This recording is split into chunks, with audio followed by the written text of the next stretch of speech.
FM, The Word. Happy to have you joining us here as every Monday. We start the week together here, and this show is always, I love Crosswalk, I really do. It's like a big open hour to do something really awesome for the kingdom in. And every show that I do is different. Every show, Eric Cartier, senior pastor of Rocky Mountain Calvary, is Tuesday and Wednesday. He's the host. Pastor Jeff Anderson is Thursday and Friday. And Pastor Jeff Anderson should do a shout out to him because he has a new job. He has an old job, new job. Pastor Jeff Anderson has been for the past, I believe, 8 years, the faith liaison for Congressman Doug Lamborn, who retired, and now Congressman Jeff Crank, our U.S. Congressman for Congressional District 5 here in El Paso County. And Jeff Anderson is now working for Jeff Crank, doing the same job he did before, liaison, senior advisor, and liaison to the faith community. And that's really cool because as our elected officials come and go, it's nice when there's good people, not some kind of bureaucracy there, but good people who are giving that continuity, because we have our first congressman here for the first time in like 20 years. Doug Lamborn was in, I think, for 8 terms. And it's really nice. And it's nice to see them working together and continuing to bring that out, bringing together this, what people say can't come together, which is politics and faith coming together. But we know it needs to. And it's really been the bane of the world when Christians decided to remove themselves from the public square. And so that opens us up into today's topic, which is to train up a child, because really, how we are trained up by our parents has so much influence on how we end up living our lives. It may be that it's congruent. It may be that we struggle against what our parents teach us because we want to break free of it. We want to be a different person, and we seemingly can't because these habits that come from the modeling of our parents. It's really quite amazing to see as my children get older that, I just had thinking, they're not listening and they're never going to get this. And then suddenly I turn around and they're me. And I'm like, okay, well, that I'm sorry. Sorry. All that work to try to get you to do the right thing. And then I put all my junk in you too. And that's why we have the Holy Spirit, I guess, in order to clean out all of our junk. And you can't blame your parents. Stop blaming your parents. Stop being a victim, especially if I'm your parent. Don't blame me. But I have on the program with me today my cohort here, Jim Pierce, pastor of Springs of Living Water Church, who, like me, has 6 children. Yeah. So collectively, we have 12 children. His last one was born right before my first one was born, so we're on different sides of that. But Jim, what do you think about this topic? Are we, in America, are we really spending enough time training up our children, or are we some combination of permissiveness and being too strict, which I don't know how we pull that off, right? But we somehow do. We don't want them to do anything because you might get hurt, right? But yet we just sort of let them do whatever, right? I think that past generations did a better job. Yeah, and this is a tough generation to raise kids when you think about all of the influence of computers and tablets and cell phones, and porn, of course, unfortunately, is available at things you could not find in the worst adult bookstore in the city when I was a kid. Now a kid can accidentally come across just by typing a word the wrong way. And it's tragic. But we're searching for it, which they do. Well, yeah, they'll search for it as well. And then that's another story. But it's a difficult job. And to be a parent in today's world, I mean, my oldest granddaughter is 18. So I've been doing this for a while. And it's my kids were raised on technology to a certain degree, and you got to discipline them. You got to make sure they understand. But yet there's also that old sin nature that kind of rears its head. Yeah, that we all have, and that's what raising up children and being a parent and being committed to that and giving them enough space but not too much, and knowing it. And it's so imperfect. I still have 5 at home. and just one, but I have a grandchild too. Mm-hmm. So I will just say this at the outset, is I have said that until I raise a child successfully to the age of 30, that I'm not going to give any parental advice, because you never know. Mm-hmm. You never know either way. And my oldest is going to be 22. And so I'm not doing this. So everything that I give will be sort of anecdotal, or maybe a little bit about young children, because I have brought 6 children up to at least my youngest is 12 and a half, so almost Right. into the teen, into the adolescence. So maybe I can start to do that, but you don't know how it's going to go. But we can certainly share what the word is, what the Bible has to say about Right. it, The gold standard. and that we know that that's true. So before I do that, I want to let you know, because I'm leading this somewhere. We here at the Peak, at Crosswalk, I say the Peak because I do a show called the Peak News that's on our not on our Bible teaching and talk that you're listening to now, but Shalom has a conservative talk station that you might tune into at times on AM 1460 and FM 101.1. It's called The Answer.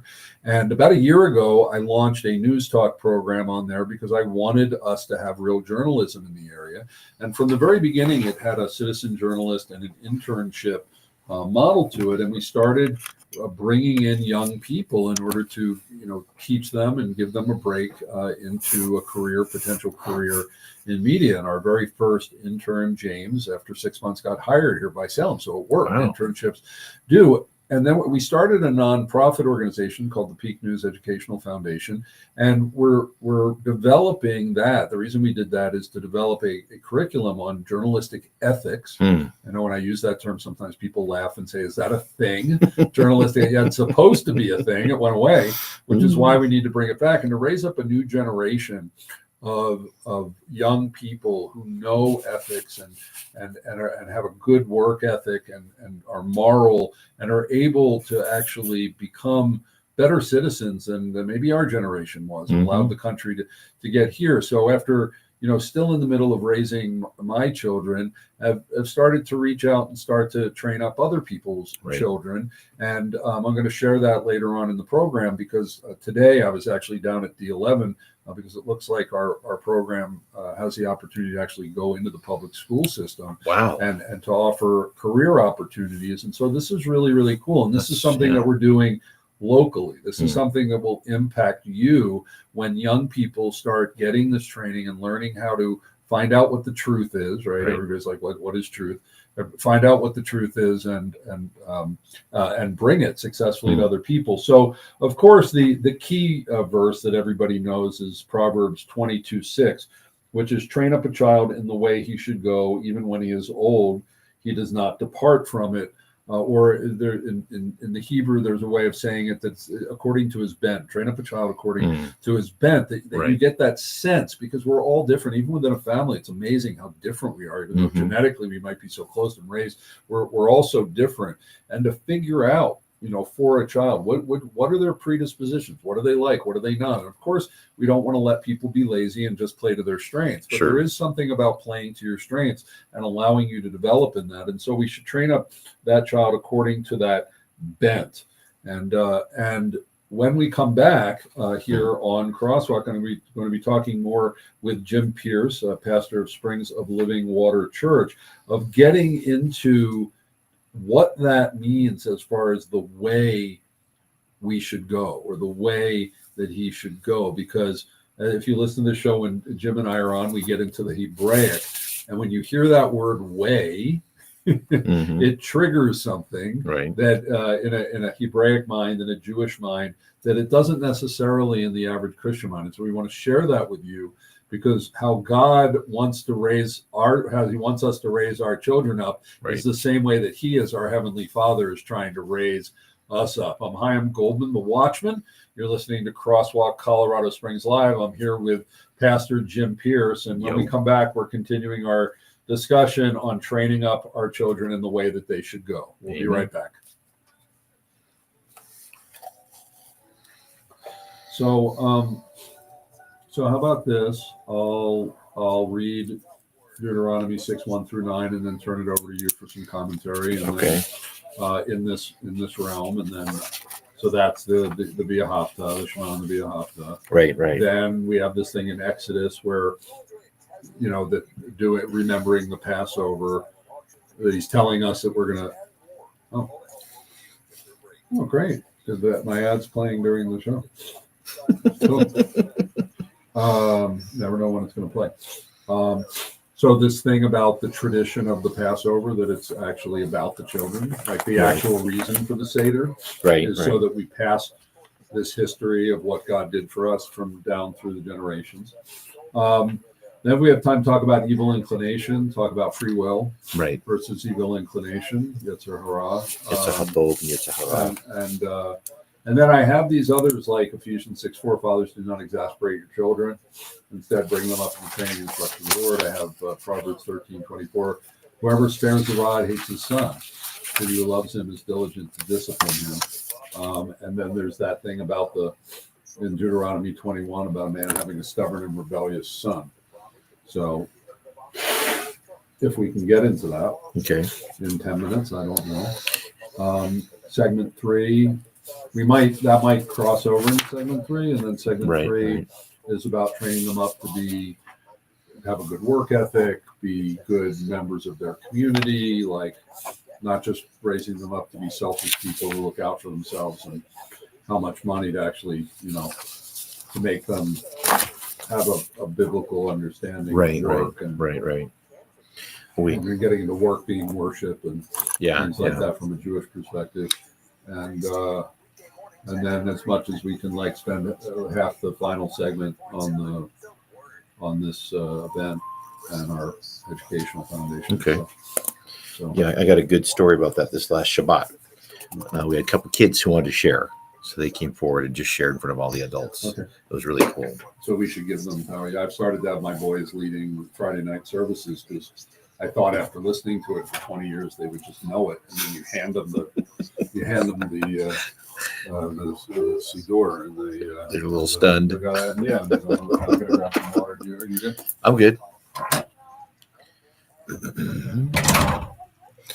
So here we are, Crosswalk, with Chaim Goldman, the Watchman, and Digital Pastor Jim here in Colorado Springs, Colorado. And my hair looks very messy for some reason. I guess that's why radio is so much more better because then you can't see me. But anyway, I hope you guys are doing good today. We got some fun, exciting things. Chaim has this great event coming up called the Taste of the Peak coming up this Thursday. We're going to try to get a table together. And he's going to be teaching at the local school district at D11, this ethics of journalism. And we have Jeff Crank, who's going to be live streaming in. Chris Gold is the VP of National Programming of GM for Salem Media Group. He's in charge of the radio station group here. Heidi Ganell, I don't know how you say her name. Rocky Mountain Voice.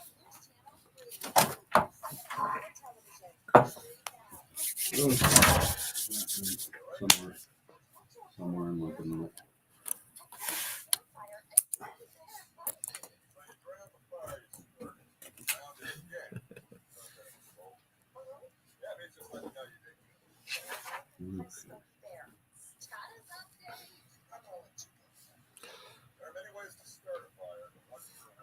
Matt says I'm sounding a little sleepy, so I gotta energize yourself a little. Some energy. Woo! You got the sniffles, or didn't sleep well? State of stress and exhaustion, and potentially getting ill. Yeah. It's also dry. So dry. Visit Stop Text, Stop Red, Stop. A message brought to you by the National Highway Traffic Administration, Project Yellow Light, and the Ad Council. This is Crosswalk.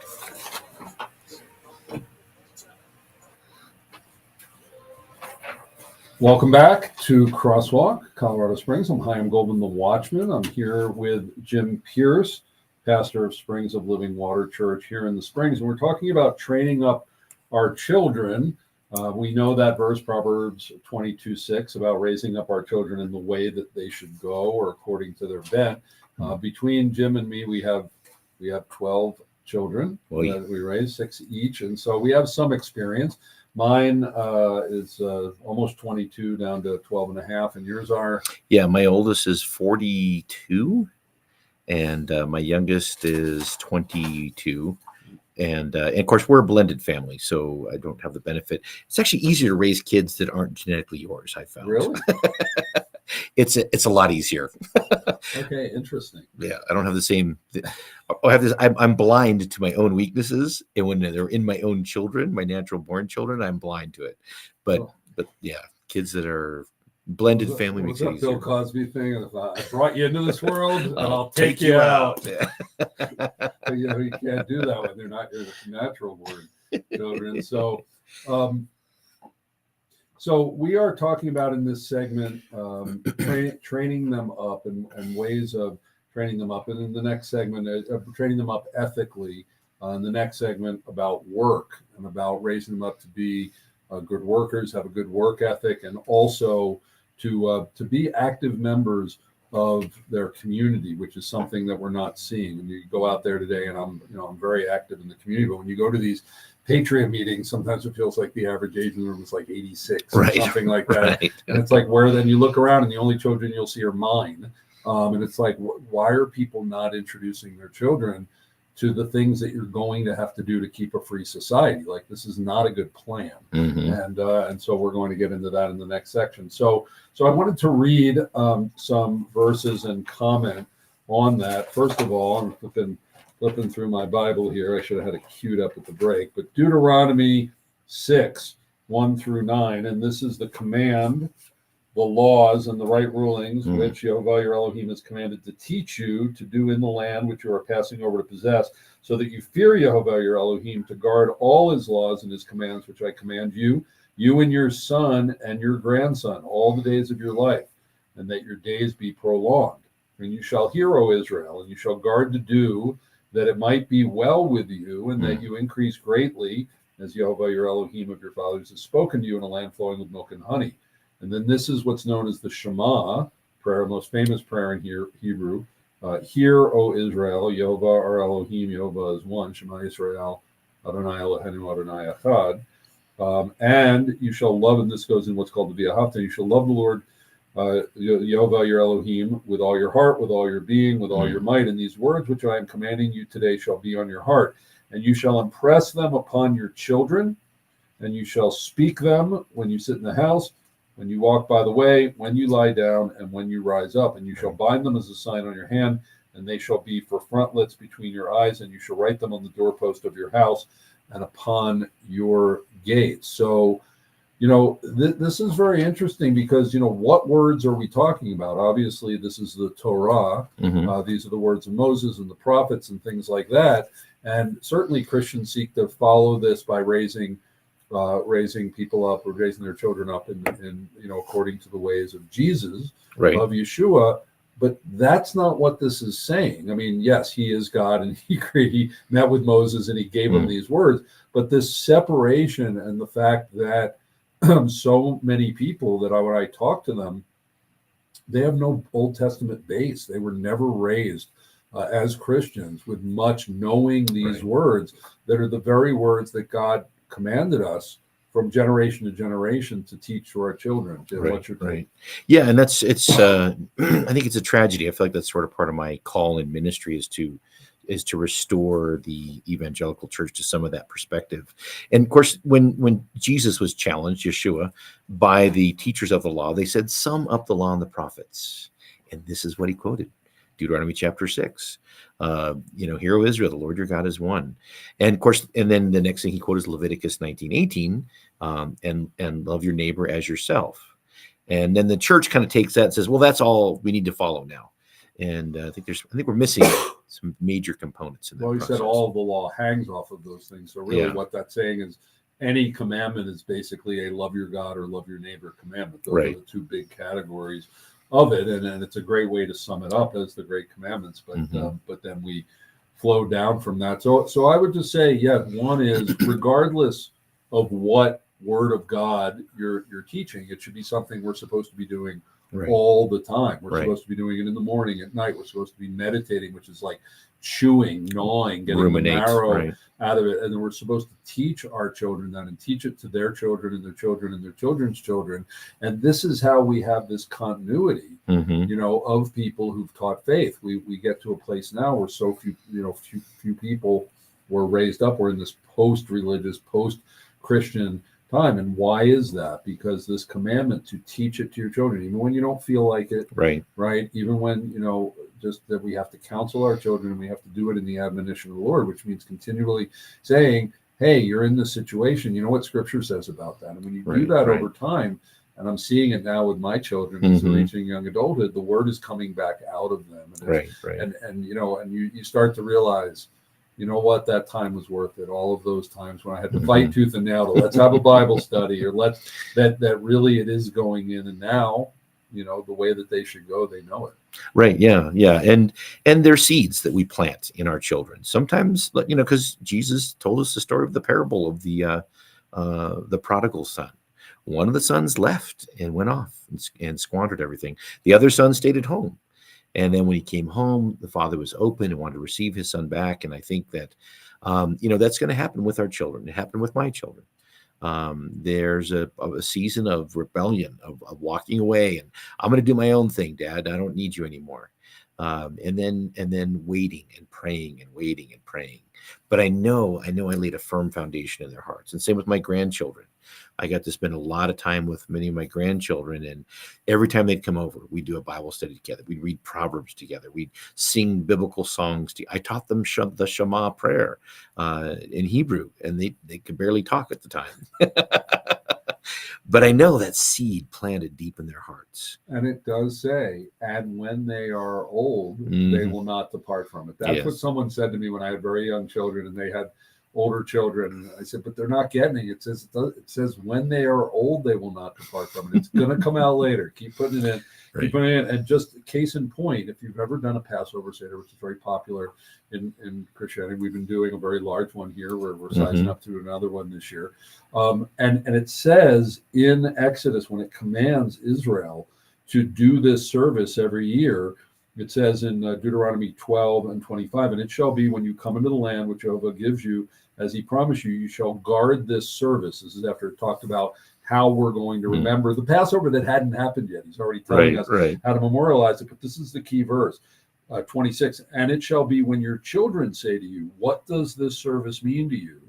Then you shall say, it is the Passover slaughtering of Jehovah, who passed over the houses of Israel, the children of Israel in Egypt when he smote the Egyptians. And the people bowed and did obeisance. And then it goes on to tell the story that we do this service. Why? So that our children will be curious in that generation. That is why after 3,500 years, even the most secular Jew knows about the Passover, knows about the Exodus, probably still goes to a family Passover, even if they're atheists and don't believe in God. Why? Because this is so much wired into us, because God said, do this service, and your children will say why, and then you'll tell them, and guess what? They'll grow up and do the service, and then their children will ask why. And that's why 3,500 years later, I did Passover every year. Like it's unknown, that at Jude, regardless of religious observance, they're getting together and doing the Passover one, because there's a lot of great food involved. Also, so Jim, we have about 30 seconds left, so we finish this. Up. And I think that's what all the biblical holidays were meant to be. It's an object lesson. It's a rehearsal. It's a remembrance. You really sit down and you perform this tradition that embeds it in the child's heart, mind, and soul. And with that, it'll bear much fruit. And if you wondered, even without Jesus, why Jews so much, why we've been hunted, we've been persecuted, we've been killed, and yet this remains. Why? Because of these admonitions of really what amounts to ritual with our children, so that we would retain them. Hi, I'm Goldman the Watchman. You're listening to Crosswalk. When we come back, well, how to deal with a rebellious child. Dun, dun, dun. It's the Redemption Squad Ministry Show hosted by Zach Sheehan, and it's on at 5 every Sunday afternoon. The Word. Zach is bringing a fresh perspective of God's Word. So I don't know if you have any opinion on this one about if a man has a stubborn and rebellious child, which will not obey the voice of his father or the voice of his mother, and that when they have chastened him, he will not hearken unto them, then shall his father and mother lay hold of him, bring him out into the elders of the city and into the gate of this place, and they shall say unto the elders of the city, our son is stubborn and rebellious, he will not obey our voice, he is a glutton and a drunkard, and all the men of the city shall stone him with stones, that he die. So shall thou put evil away from you, and all Israel shall hear and fear. Yeah. And this is like a judgment of, we do everything now to try to coddle the victim. Right. What God is saying is, if you let this person enter society as an adult, they're going to cause so much damage. Yeah. That you need, and yet we don't know whether this was ever carried out. There's no historical record, but we do have the story of Elijah. And when the youth came out and called him Baldy, go thou up, piebald, and he prayed, and a mama bear came out and mauled them all. So they were like 12 or 13-year-old kids. These were young adults. These are men in their 20s, mid-20s. But I'll say what I've taken from this, because again, it's like, it's my wife. This is a commandment. Like, you can't like stone your children. Like, our society's not. No, I said I don't want to, but for some reason, God did this. I think because it's so hard. And by the way, the parents have to be the one who throw the first stone, right? Like, but they take them to the elders of the city, the city gate. So it's not something a parent would have just made up their own mind. Yeah, you bring it. You make this proclamation, right? But I mean, for a child to be that bad, but this is. I think it's so that we do everything to avoid this happening because the commandment is there. Right. But God is thinking more about the good of the society, of having really a criminal, of someone who's going to go out and who knows do what. That it's better to remove him. Right. But like now, like nobody, does anybody even like really discipline their children or do any tough love for their children? Are they so coddled? And what are we doing? We're creating a lot of not good people that we don't want in our, just a spirit of rebellion gets generated. I get it. So I don't know what to make of this verse. I just know that it's, I think it's similar to the first violation of the Sabbath. The guy was brought and he was stoned to death. Now, do we stone everybody who breaks the Sabbath, even if you're a Messianic? Of course not. But the point is, it's in your mind. He takes it very, very seriously. I think that's the point of it. He takes it very seriously. Okay, so I'm going to read whoever spares the rod hates the son, and then fathers do not exasperate your children, so don't provoke them to anger. Right. But then I want to get into this thing of like, this is a tough one. Okay.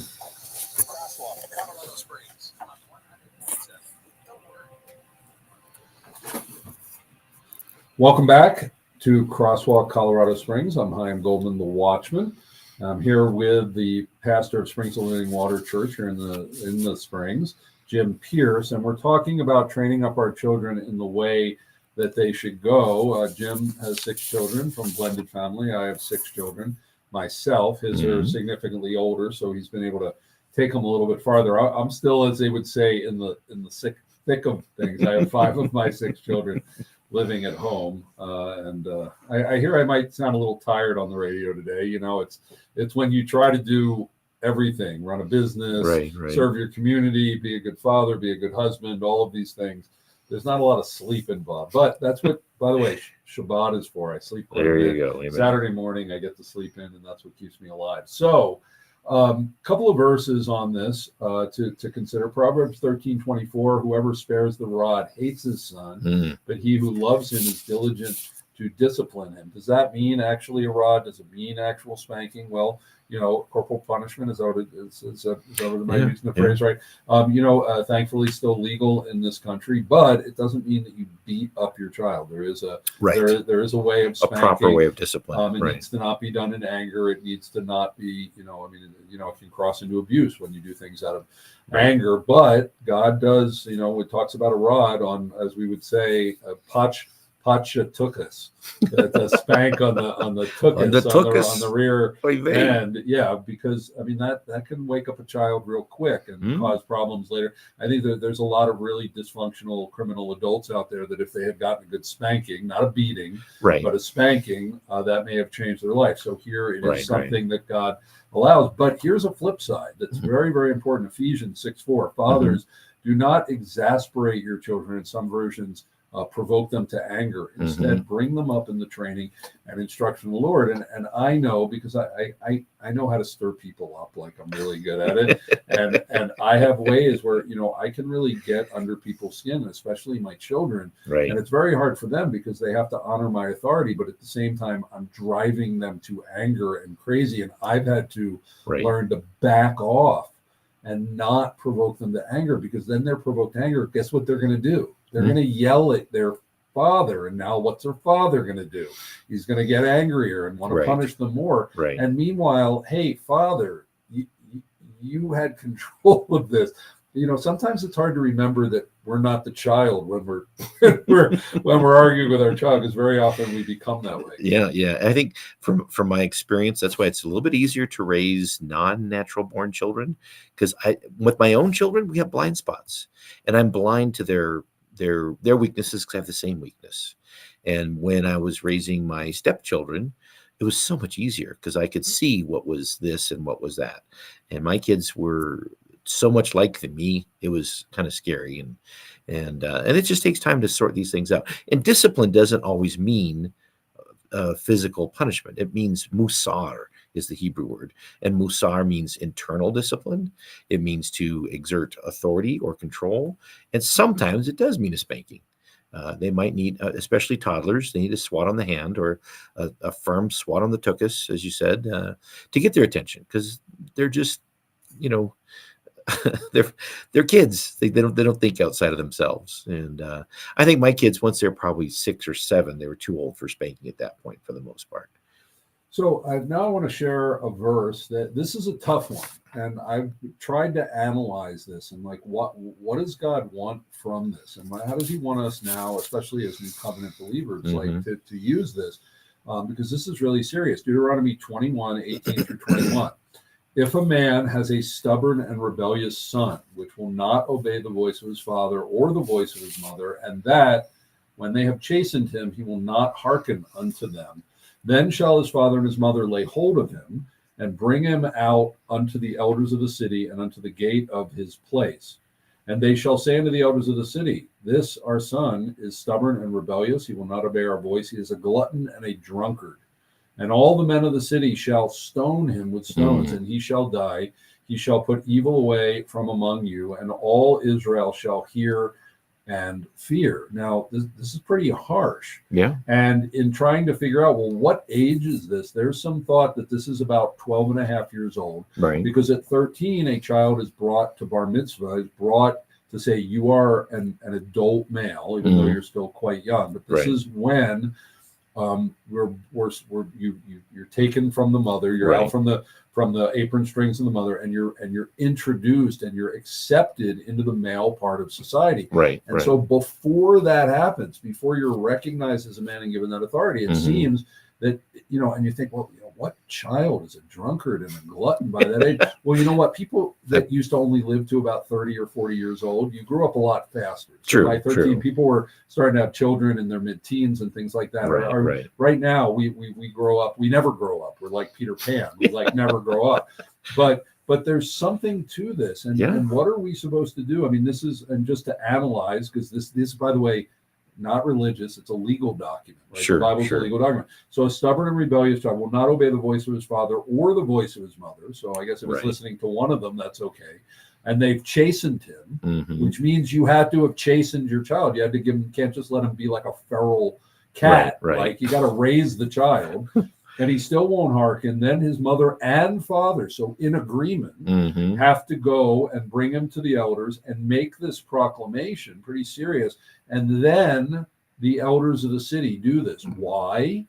Well, we have to think about that. And as brutal as this is, and how every life is precious, how many people are out there as really bad criminals that really impact our society? And if we are in a culture that isn't all about individual rights, but is about the society and the family, that there are people that if they're allowed to enter the overall community, they will destroy it. They will rob, they will cheat, they'll lie, they'll get girls pregnant, they'll kill people, they'll do stuff. Bad choices. And God is saying, get rid of this person. But as far as we know in Jewish history, this was never exercised. Like, we don't know of any case where this was ever done.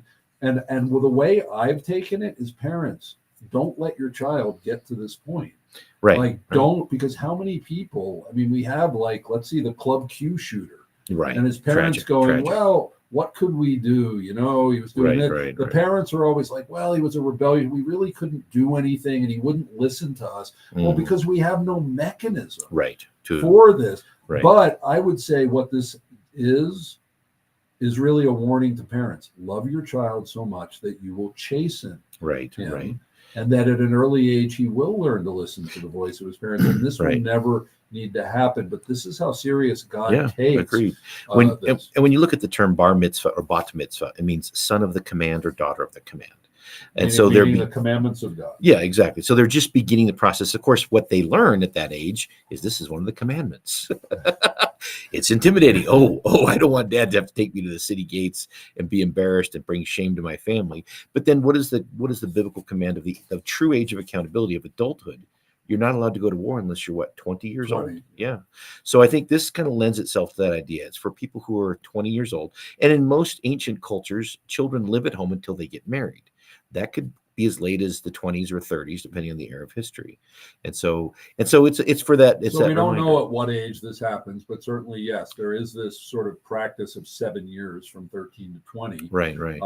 Which is that cycle of sort of practicing adulthood. Right. So, you know, is this something, you know, we don't know, but yet it's there and it's part of our child rearing. And if we're going to be biblical, I would say, you know, read it, pray about it, and think about it. And the Apostle Paul says we're to follow the spirit of the law as opposed to the letter. So what is the spirit of this? Warn your children. And let them know that this type of behavior is not just because we don't like it, but because it doesn't serve society. You have to be a part of society, which is a great segue into what I want to talk about in the next segment, the final segment. Is to talk about training our children up in work and vocational training so that they can actually be contributing members of society and also civically active. You know, we look at the people right now who are, you know, running. We have a city council election coming up. 20 people just declared. Wow. These are people that want to serve the community. Hopefully they do. They're not in the power of the influence. But how can we train our children up so that they are prepared to work and to be proper members of society? We're going to be talking about that when we come back here on Crosswalk, Colorado Springs. There it is. Okay, so we're like that whole segment was going to be this. So we really need to cover that in about 3 or 4 minutes. So I have time to talk about this Educational Foundation and invite people to the event. Yeah. Okay. So I will read. We have this 2 Thessalonians here does not work, neither shall he eat.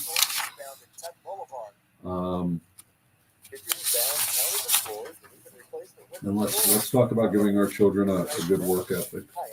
Okay. And then I'll get into the Educational Foundation. Cool.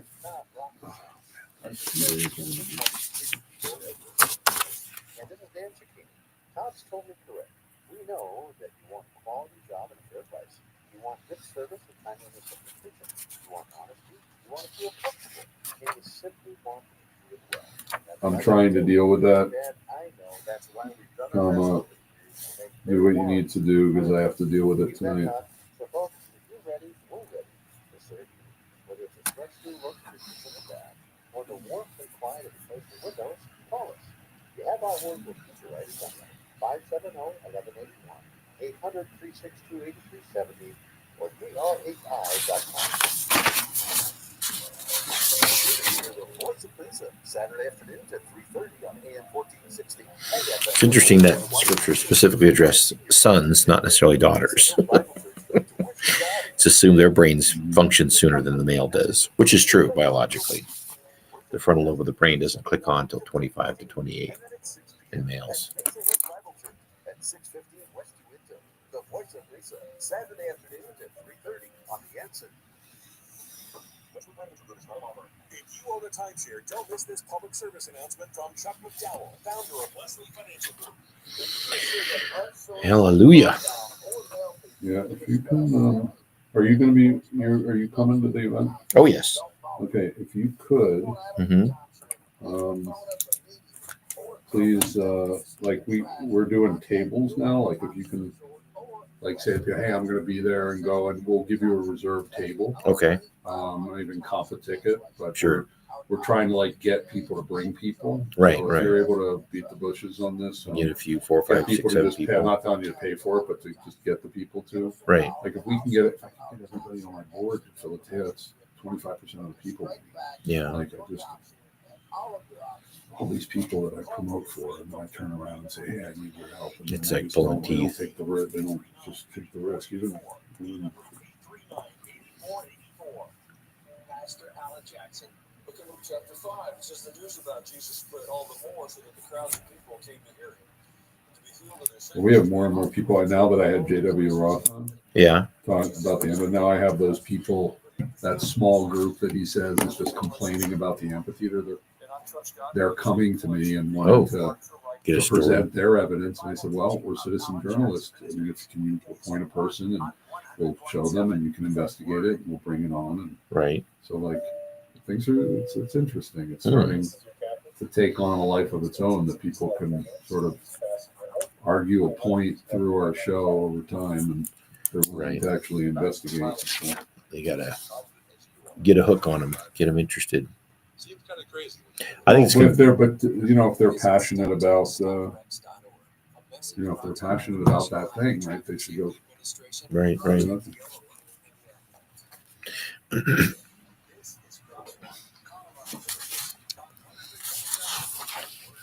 Word. Thank you for joining us here on Crosswalk, Colorado Springs. I'm Chaim Goldman, the Watchman, here with Pastor Jim Pierce of Springs of Living Water Church in the Springs. And so before we end the show and I forget to give out their website, springsoflivingwater.co. That's us. Springsoflivingwater.co. And they are a church. They meet on the seventh-day Sabbath. They are Hebraic, like a Hebraic church. It's not quite Messianic, not quite Christian. It's this interesting thing that, Jim oversees because he's been on a journey out of being a standard, Christian pastor, Calvary Chapel.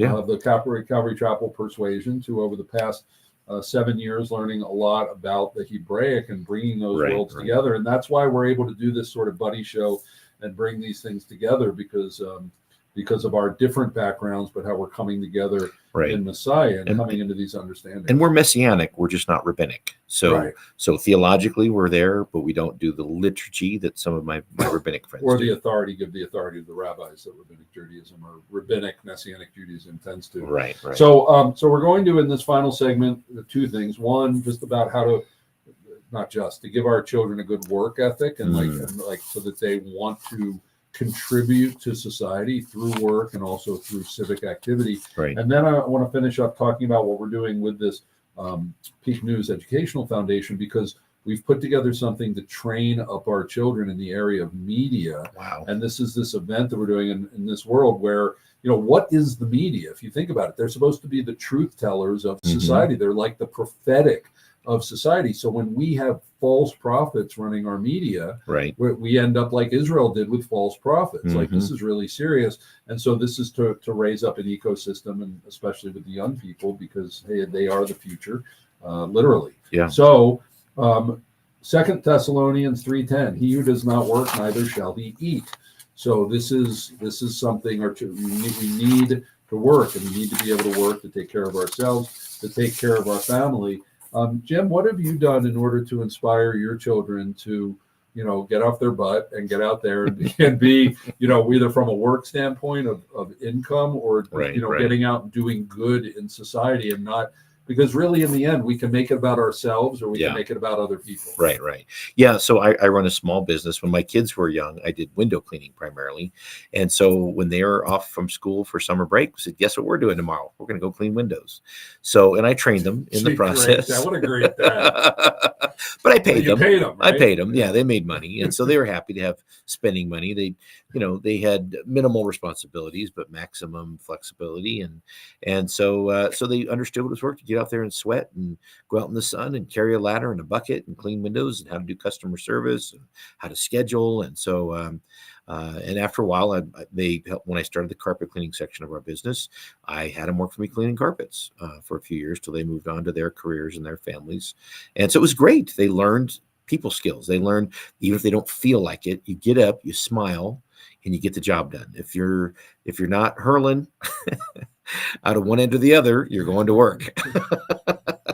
And so this is important. I mean, now we have, especially post-COVID, a whole generation that just doesn't want to work. Like people are saying that. And here's the thing is, when you don't work, the whole thing of dignity and and just self-direction, the ability to take care of self-respect, it's gone. This is why welfare is no good for a long term. It's good in the short term when you end up, but when people are permanently in where a state or other people are taking care of them, it really they actually learn to hate the people who are helping them. They know there's a loathing of like, I don't want to be this person. It's like you become a slave, to that person. And so teaching your children to be independent, to be able to make a living, to potentially be entrepreneurial. I tend to be entrepreneurial, so I want to make my own way. Other people like the 9 to 5 and getting a job and then living their life separately. And there, by the way, there's a lot to that.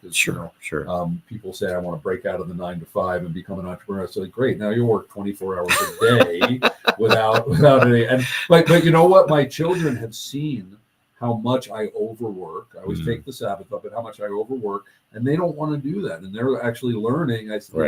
But I'm compelled to do these things, and they can choose differently, obviously.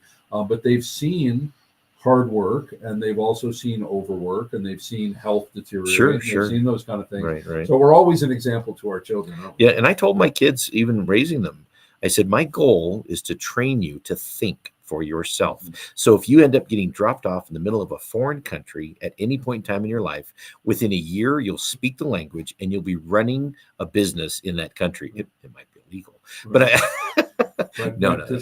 to be able to survive. And what I would say, unfortunately, because we're running out of time, is the same thing with the civic realm. I would always take my children when we went on ministry. We drove around the country. I didn't leave my children at home. I always took my children. We're homeschoolers, and we have this like, take a child. If you're going out shopping, take a child. We're teaching them all the time, and we try to do that. But we would take our children like out to these political meetings and things, and they're the only children in the place. And I'm thinking, how is the next generation going to know what to do if they don't get exposed to this by our parents? So parents, it doesn't matter if they're bored, train up a child in the way that he should go, so when he is older he will not depart from it. Do the right thing even when they complain. Do the right thing even when nobody wants to go along with it. Do the right thing, because in the end, I now have children who thankfully love God and are called according to his purpose, but they also have seen us have impact within a city. We came here and we have impact.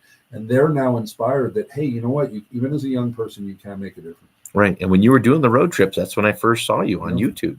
I didn't know who you were from Adam, but I was like, who is this wild man? He's dragging my 6 children and doing the stuff. You were out there doing it. It's beautiful. And my children saw it, and my children saw miracles. They saw miracles, and so it really built their faith.